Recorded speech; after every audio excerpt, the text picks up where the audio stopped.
नमस्कार। आपका अखबार के इस अंक में आपका स्वागत है। मैं हूं प्रदीप सिंह। ऑपरेशन सिंदूर अभी ख़त्म नहीं हुआ है कि ऑपरेशन राइजिंग लायन शुरू हो गया है। नहीं, ये मत समझिए कि भारत ने शुरू किया है। आपने खबर पढ़ ली होगी अब तक। इजराइल ने शुक्रवार को ईरान के परमाणु ठिकानों पर हमला किया। क्या कहा? 2-3 बातें जो इजराइल ने कही बड़ी महत्वपूर्ण है। एक बात उनके प्रधानमंत्री ने भी कही और उनके जो मिलिट्री डिफेंस के प्रवक्ता हैं उन्होंने भी कही कि कई सालों से ईरान इजराइल को नेस्त नाबूद करने की बात कर रहा था, उसकी तैयारी कर रहा था। इजराइल को अपने अस्तित्व को बचाने का अधिकार है, अपने लोगों की रक्षा और आने वाली पीढ़ियों की रक्षा करने का अधिकार है। नेतन्याहू ने कहा कि 80 साल पहले हम यानी यहूदी हम शिकार हुए थे जर्मन होलोकॉस्ट का, लेकिन आज यहूदी स्टेट परमाणु होलोकॉस्ट का शिकार होने को तैयार नहीं है। आप समझिए, थॉट में क्लैरिटी, कोई कंफ्यूजन नहीं है, कोई लाग लपेट नहीं है, कोई इधर उधर की बात नहीं है कि हम तो शांति प्रिय देश हैं, वो शांति नहीं चाहते, ऐसा ये सब कुछ नहीं। सीधी सीधी बात। तो क्या किया इजराइल ने? ईरान का जो परमाणु ठिकाना था उस पर बमबारी की, उसको नष्ट कर दिया। उसके अलावा खोंदाब शहर जो है वहाँ पर हमला किया, जहाँ हैवी वाटर न्यूक्लियर रिएक्टर था, उसको ख़त्म कर दिया। जो रिवोल्यूशनरी गार्ड है, एलीट जो है सिक्योरिटी एजेंसी है ईरान की, जो खोमेनी से लेकर उनके राष्ट्रपति तक की सुरक्षा में रहती है, उसके प्रमुख कमांडर हुसैनी सलामी को मार दिया। बहुत सारे परमाणु वैज्ञानिकों को मार दिया। इसके अलावा कई कमांडरों को मार दिया। इसके अलावा खुरामबाद पर भी हमला किया, जहां बैलिस्टिक मिसाइल का बेस है ईरान का, तो उसको भी नष्ट कर दिया। इजराइल ने इसे प्रीएम्प्टिव स्ट्राइक कहा। इजराइल ने इंतज़ार नहीं किया कि ईरान हमला करे या ईरान कोई कार्रवाई करे तब हम कार्रवाई करेंगे। उसके डिफेंस मिनिस्ट्री का कहना है कि खुफिया सूत्रों से हमें जानकारी मिल गई थी कि ईरान परमाणु हथियार बनाने के बहुत करीब पहुंच गया है। उसने यूरेनियम एनरिचमेंट का जो उसका कार्यक्रम था उसको यहाँ तक ले गया था कि इस समय वो 9 परमाणु बम बनाने की स्थिति में आ गया था। ऐसे में ईरान पर हमला करना ज़रूरी था, क्योंकि ये ज़रूरी इसलिए था कि इजराइल की सुरक्षा, अस्तित्व खतरे में था और ये दुनिया के लिए खतरा था। हमेशा की तरह अमेरिका ने पल्ला झाड़ लिया है। जैसे उसने यूक्रेन ने जब ड्रोन हमला किया रूस पर, तो उससे पल्ला झाड़ लिया था कि हमारा इसमें कोई योगदान नहीं है। इस बार भी कहा कि हमको मतलब नहीं।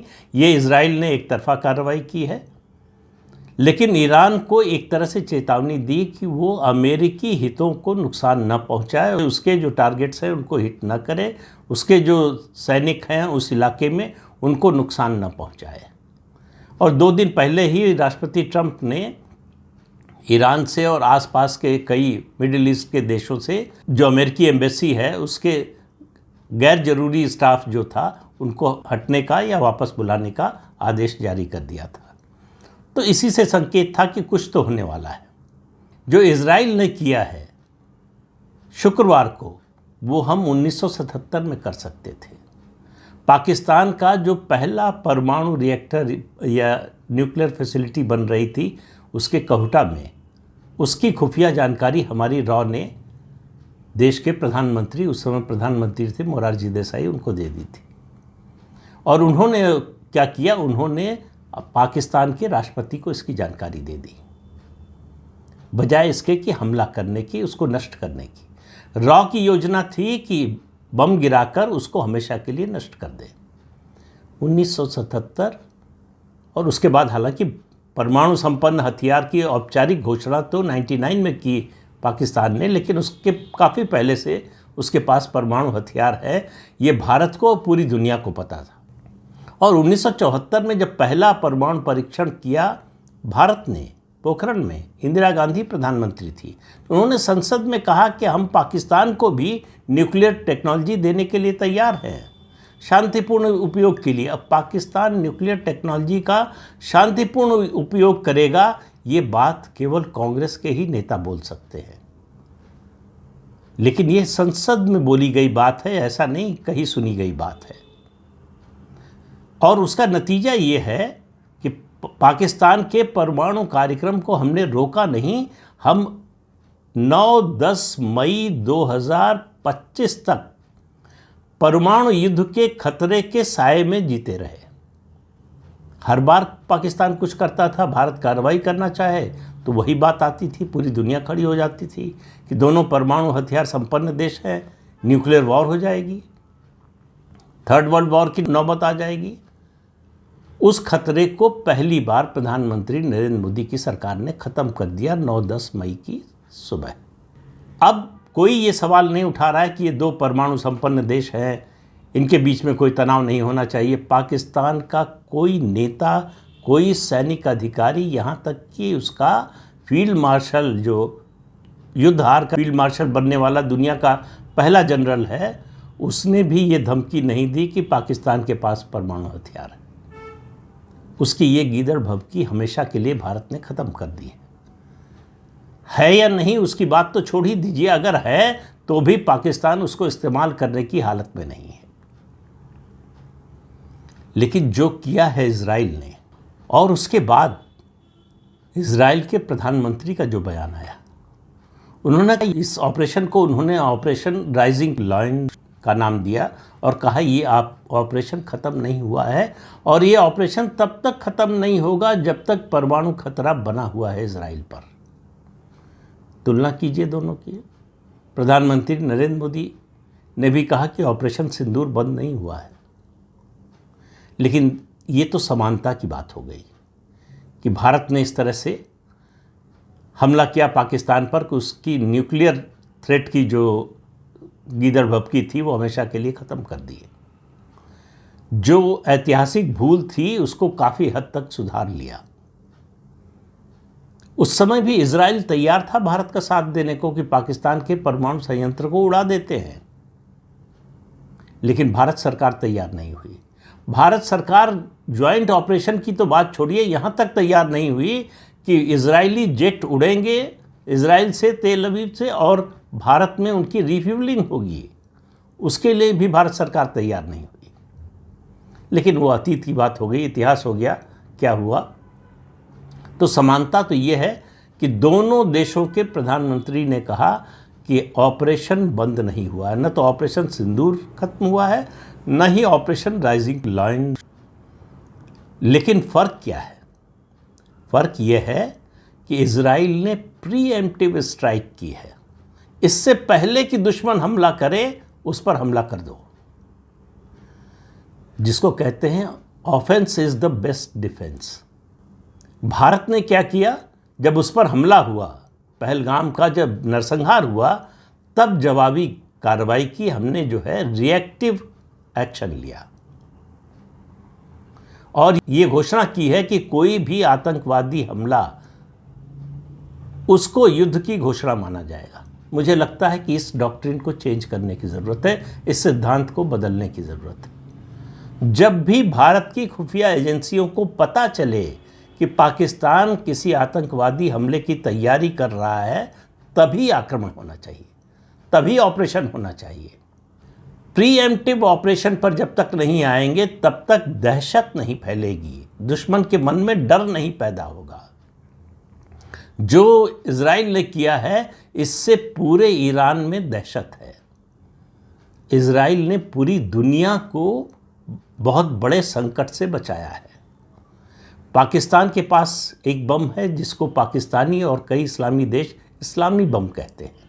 ख़ासतौर से जो आतंकवादी संगठन है वो उसको इसी नाम से बुलाते हैं। एक और दुनिया में इस्लामी बम बन जाता, इजराइल ने उसको रोक दिया। तो इजराइल ने पूरी मानवता की कितनी बड़ी सेवा की है, आप अंदाज़ा नहीं लगा सकते। आज इसका आकलन आगे जाकर होगा, इतिहास करेगा। और इजराइल लंबे समय से कह रहा है अमेरिका से कि ईरान परमाणु हथियार बनाने की ओर बड़ी तेज़ी से बढ़ रहा है, लेकिन डोनाल्ड ट्रंप और उनसे पहले के भी राष्ट्रपति ईरान से बात कर रहे थे कि बातचीत से हम हमले को सुलझा लेंगे, हम मामले को सुलझा देंगे। कि उसके न्यूक्लियर फैसिलिटी का मुआयना करेंगे और देखेंगे कि वो ज़्यादा इन्वेस्टमेंट तो नहीं कर रहा है, क्या कर रहा है, शांतिपूर्ण इस्तेमाल के लिए जो है वो परमाणु ऊर्जा का इस्तेमाल कर रहा है या हथियार बनाने के लिए। 5वें दौर की बातचीत अभी अभी शायद 2 दिन पहले ख़त्म हुई है। 6ठे दौर की बातचीत होने वाली थी अमेरिका ईरान की। इजराइल ने इसी बीच में हमला कर दिया। उसने समस्या को जड़ से ख़त्म कर दिया। पूरी तरह से ख़त्म नहीं हुआ है, क्योंकि जब इजराइल के प्रधानमंत्री कह रहे हैं ये खतरा जब तक पूरी तरह से ख़त्म नहीं होता तब तक ऑपरेशन रुकेगा नहीं, तो इससे आप समझ लीजिए कि अभी खतरा पूरी तरह से टला नहीं है।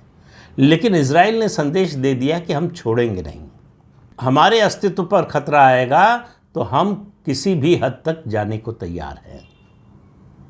और अभी तक इस्लामी देशों की ओर से ईरान के समर्थन में कोई बड़ा बयान नहीं आया। तो इसलिए ईरान जो कर रहा था उसको रोकने की सैन्य शक्ति अगर किसी में थी तो इजराइल में।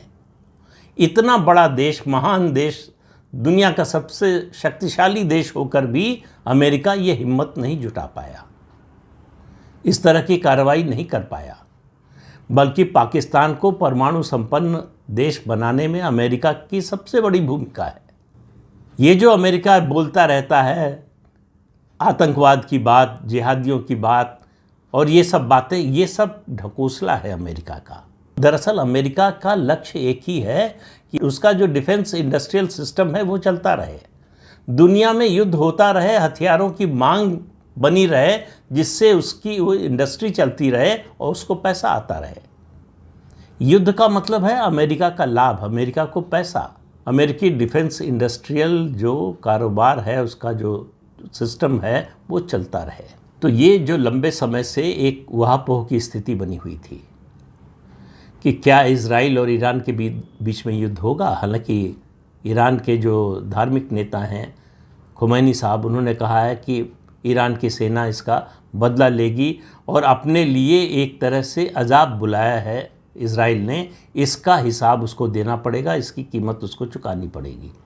लेकिन मुझे नहीं लगता कि दोनों देशों की सेनाओं की जो ताकत है, सबसे बड़ी बात यह है कि इजराइल का जो खुफिया तंत्र है वो एक ही बार मात खाए हैं 23 अक्टूबर 2023 को, जब हमास ने घुसकर उनके यहाँ लोगों को मारा और बंधक बनाया।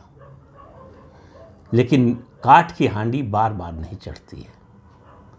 उसके बाद इजराइल ने जो कुछ किया है, जिस तरह से हमास को नेस्तनाबूद करने का काम किया है, जिस तरह से हिजबुल्लाह और हुतियों को मारने का काम किया है, पहले उसने ईरान के आसपास उसके जो समर्थक थे, या कहें कि उसकी जो कठपुतलियां थीं, या उसके जो पंटर थे, कह ले मुंबई की भाषा में अगर बोलना चाहें, उन सबको ख़त्म किया।